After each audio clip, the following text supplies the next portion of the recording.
Hello, folks. I've just finished the Doomlore Shrine, the Cathedral Flames dungeon in hard mode, and I am very eager to show you this build. Look at the damage numbers right now. We have Gwen, who is my E-Surge Mesmer, at 39k damage.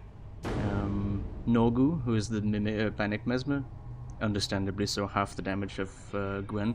And then there's me with this absolute nuke overbuild with 55k and 31% of the entire team damage. And that's, I'm talking the entire Cathedral Flames dungeon, all of it, right? This is a crazy build. It's wacky, weird. It could be even better, I think, which I'll talk about in a bit. Basically, there's a million variations, and I haven't figured out the best way yet, I don't think. Or maybe I have. Maybe this is the best way. But anyway, I'm going to show you. It is a ranger build for now. It is a massive AoE nuke build. And not only AoE, it also destroys single targets too. It's just an all-purpose, fantastic build. How does it work, and why the hell do we have warrior strength skills in this build in the first place?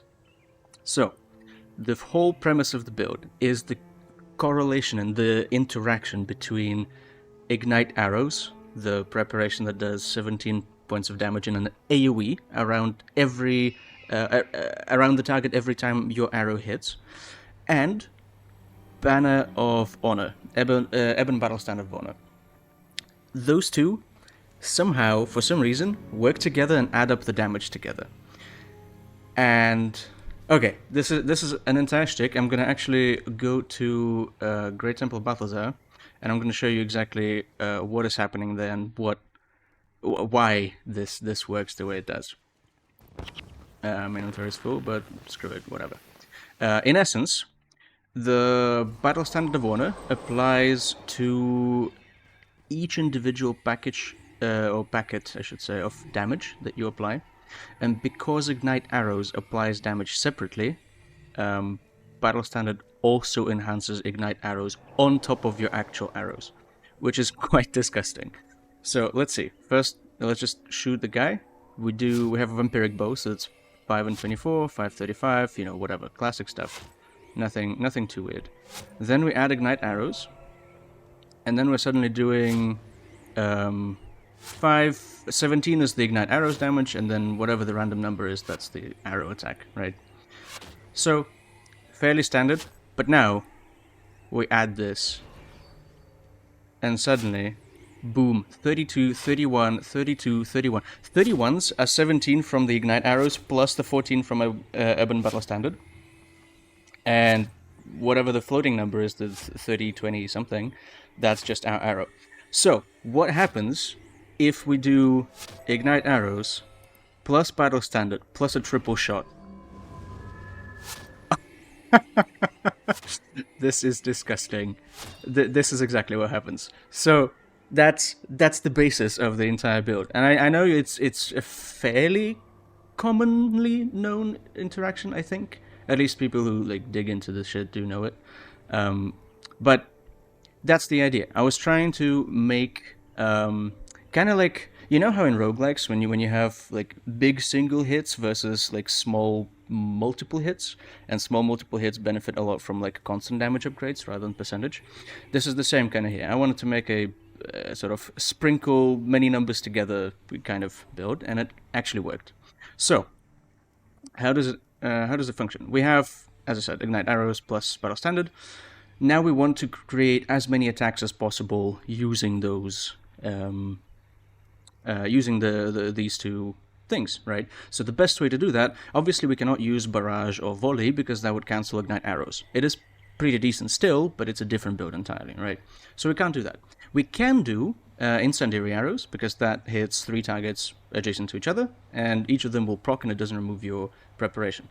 But what I figured is that if you're using Incendiary Arrows and Triple Shot and Dual Shot, which these two, by the way, Triple Shot and Dual Shot, are insane. With this setup, they're insane. They have a fairly lengthy cooldowns of 10 seconds, right? So what happens usually is that you shoot stuff at the beginning, and then there's like a period of time where you do nothing, right? And you're kind of wasting the potential of both this preparation and battle standard, so you end up casting those more than you actually end up shooting. Suddenly, I remembered that there's a skill called Flourish on Warrior that is hidden behind Strength. And what did they do recently? They added the Off the Warrior grip to the bow. So that's exactly what we have here. We have 5 points of Strength, which, okay, fine, we get like 5% armor penetration. Whatever, doesn't really make a difference. But we get access to Flourish. And Flourish, without Strength, restores, I think, 1 energy or 2 per skill, but now restores 4, which is already very decent, right? And considering that our triple shot and dual shot, and actually all of these like 10 energy attacks, actually cost 4, we end up wasting no energy on this, right? So long as we use the build correctly. It is fantastic, because for me, energy was the biggest problem, right? I tried running this with Elementalist, because Elementalist has Conjure Fire, right? So without the Vampiric Bow, Conjure Fire could be a pretty good option with the upgrade. But then you run out of energy and you don't have that recharge. I tried running with Mesmer, because Mesmer actually has Echo. Not the Arcane Echo, but the Elite skill Echo that can actually copy attacks. So you get double triple shot. Or I should say 2 triple shots, which is cool, and it gives an insane burst, but then again you end up kind of doing nothing. You're waiting for cooldowns and all that stuff. Not so fun. But with Strength, suddenly it kind of works. So what we got is a sequence of attacks. I'm going to demonstrate right now. We obviously do... Wait, oops, I had network errors. There you go.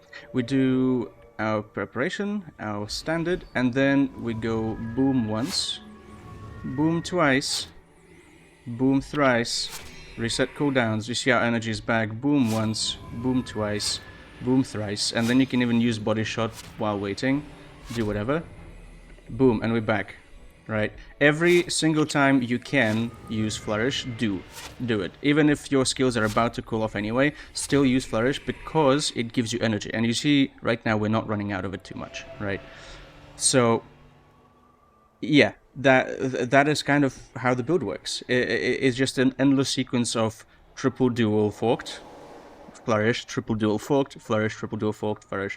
The body shot here is the flexible slot, which I'm using right now because my team applies cracked hammer, so it's extra energy in case you do run out, in case you get like blocked, miss, whatever it is, right? Or if you get interrupted on your Flourish and stuff like that. It is a bit of a like back button for you. You can replace it with other things. Which things, really up to you. I can't really say. You could probably try running, I don't know, Norn maybe. I'm the strongest, right? That could be pretty fun. I prefer having dual shot, body shot, sorry, because 1, it gives you energy, and 2, actually, if you have all of these on cooldown, and Flourish is still on cooldown, you can actually do body shot, and then your Flourish will restore an extra 4 energy, because body shot costs virtually nothing. With what, 14 expertise? I think it costs 1 or 2, and that's, you just, it's a net benefit, right? This is awesome. So, yeah, that is how the build works. Now, as for gear, I tried getting like maximum possible damage output out of this, right? My network is pissing itself, but it's fine. So, on the bow, obviously we have to have the strength 5. Without it, Flourish doesn't work. Flail. Actually, yeah, Flail is a funny one, because Flail is actually fairly decent duration, and very low adrenaline cost, considering that we're doing double attacks. This is a pretty cool pick, I think. And it also is flexible if you want to swap it for something else. But anyway, so we have of the Warrior bow grip. That's a mandatory thing. You have Vampiric bowstring. Why? Because you're doing 2 to 3 arrows at a time, and each and every one of them will be life-stealing. This is awesome. This is like infinite health. What is it? Infinite health glitch. And then the inscription, pick really whatever. Health above 50 or just 15 and minus 10 armor, up to you. It doesn't really matter too much.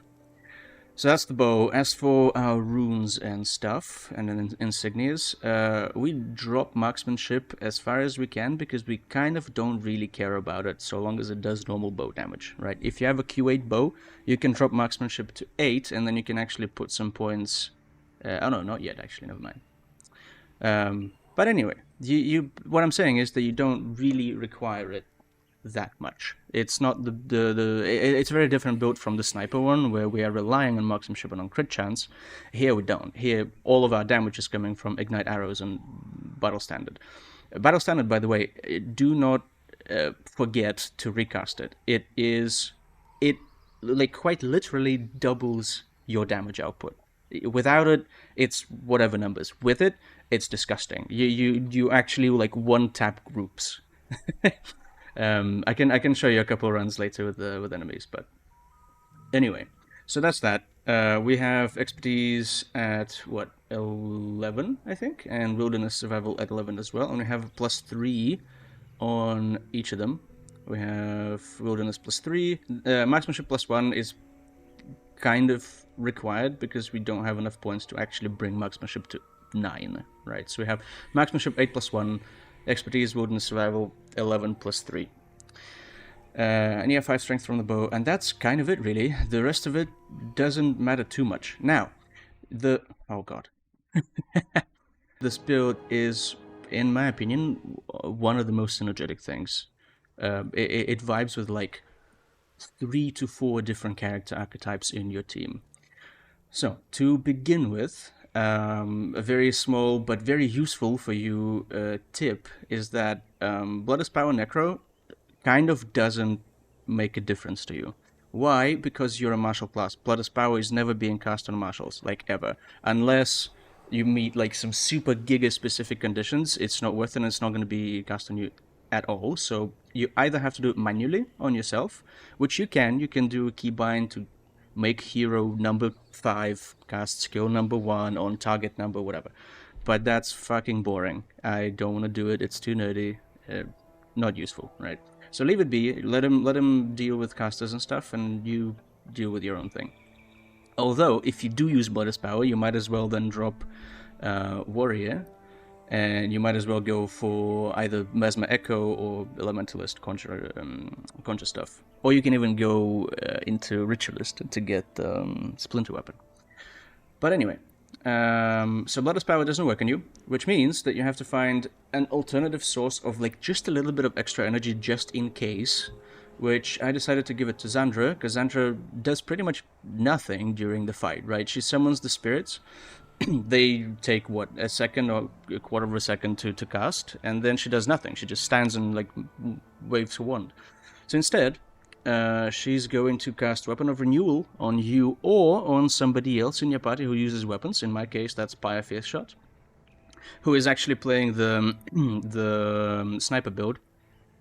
A different one from what I'm doing, but a sort of similar sniper/bet mix with favorable winds. Favorable winds, I can't speak. Favorable winds is a must pick, I think. With whenever you're running range of flatbow, flatbow is the best DPS type of bow, right? That you can go on the wiki and check it. It has the fastest fire rate and also decent armor penetration, right? It doesn't suffer from the damage drop off as the short bow, for example, suffers.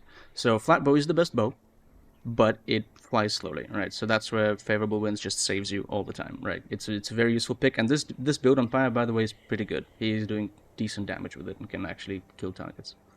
Anywho, your synergies are Zandra, you give her Weapon of Renewal, because that spawning power shorty has a ton of it, and then you put like a couple of points into channeling magic, just a little bit, a sprinkle, to have a fairly decent Splinter Weapon. She will automatically cast it on you or on Pyre, which in all of these cases it's fantastic, but what's more important is that you can actually, if you really want to completely discombobulate a group of enemies before they can do anything, right? What you do is you make Zandra cast a Splinter Weapon on you before engaging the enemy, and then you pop your triple shot. And that, you will see very soon, that explodes things. I could try to replicate it here, but it's going to be a little bit weird because the guy has a gigaton of HP. So anyway, yeah, let's press F to target ourselves, make Xandra cast a spell, and then we go 1, 2, and then yoink.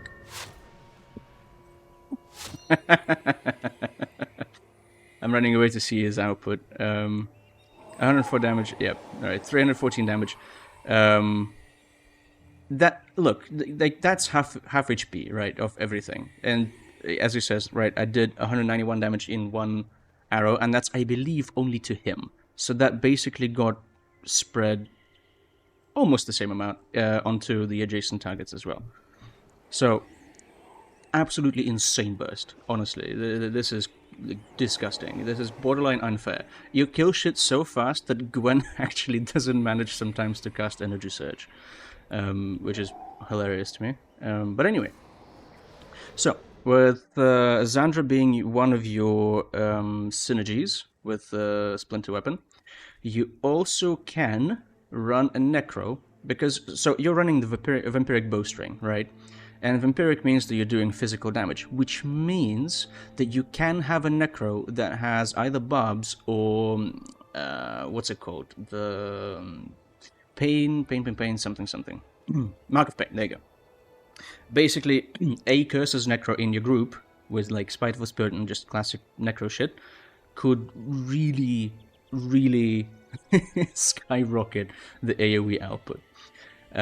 It obviously does mean that people are going to be scattering, and, you know, maybe that's why, for example, Gwen is under DPSing in this situation, because people scatter actually even from just Ignite Arrows, so be wary of that.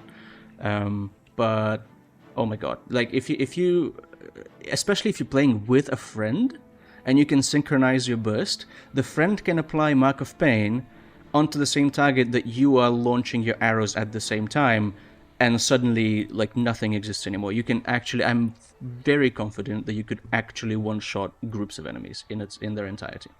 More so, Curse's Necro, as always, has weaken armor. They have barbs for single targets, which is also really, really bloody good. And Rigor Mortis, of course, for blocks, right?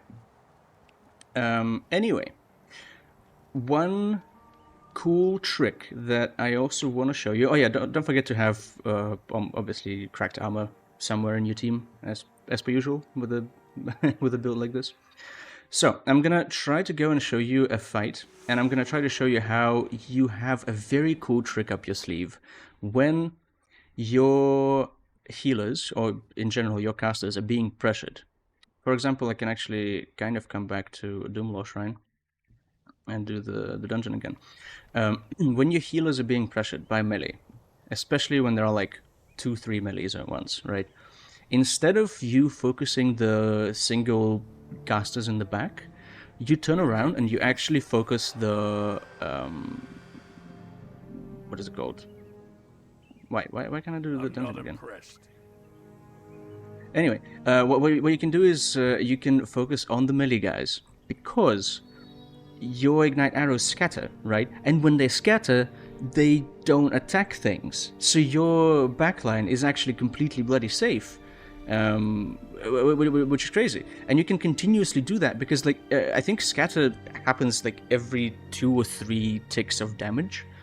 And you are doing that every arrow, right? Your every skill is 2 or 3 ticks of damage.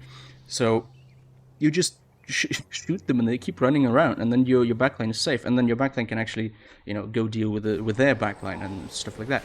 It is a very cool interaction, and the one, it's interaction I originally hated because people were running, and that means that they were dodging my arrows, and it was all annoying and shit.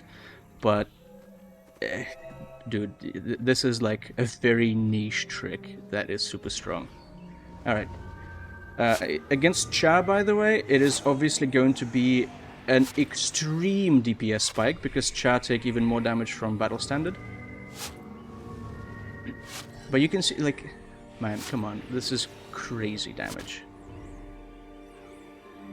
Yoink. That dude is working overtime, and I'm shooting like different targets so they're not dying, obviously, but man, that Char Prophet is crying. Oh my god.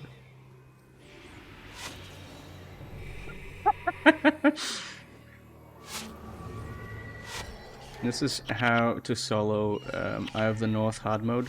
Oh, this is normal mode. Oh shit, my bad. I'm gonna redo it.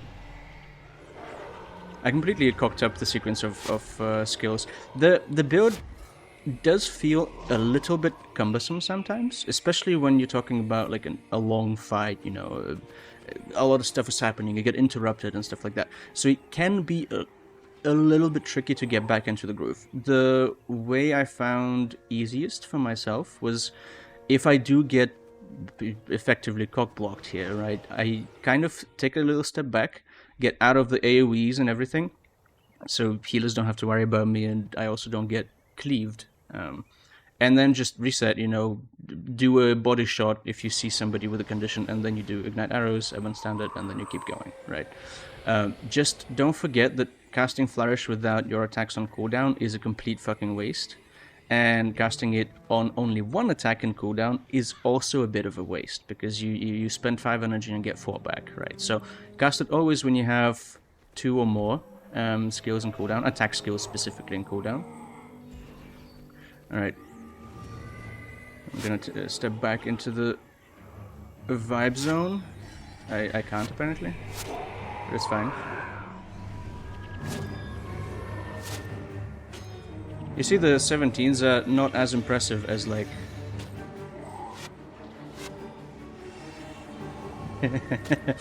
as having the battle standard.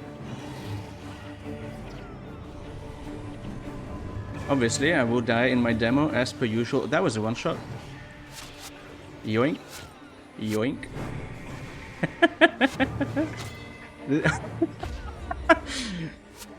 Dude, this build is just so joyful to play. Oh my god.